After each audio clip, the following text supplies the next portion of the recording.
The song is in the key of E,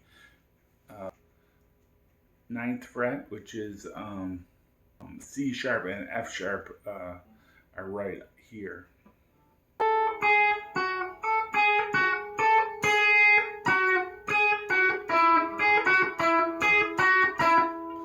That's like the notes that are being played.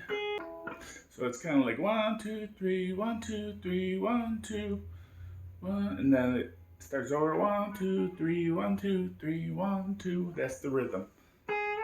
And they're sliding. So we're kind of going down to this note on the seventh if you want to play it the sliding way. But that's just this note on the G string, but you can slide down to it on the B string.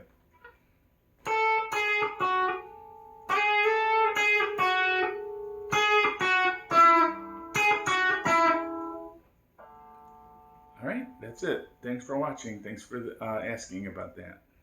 Bye.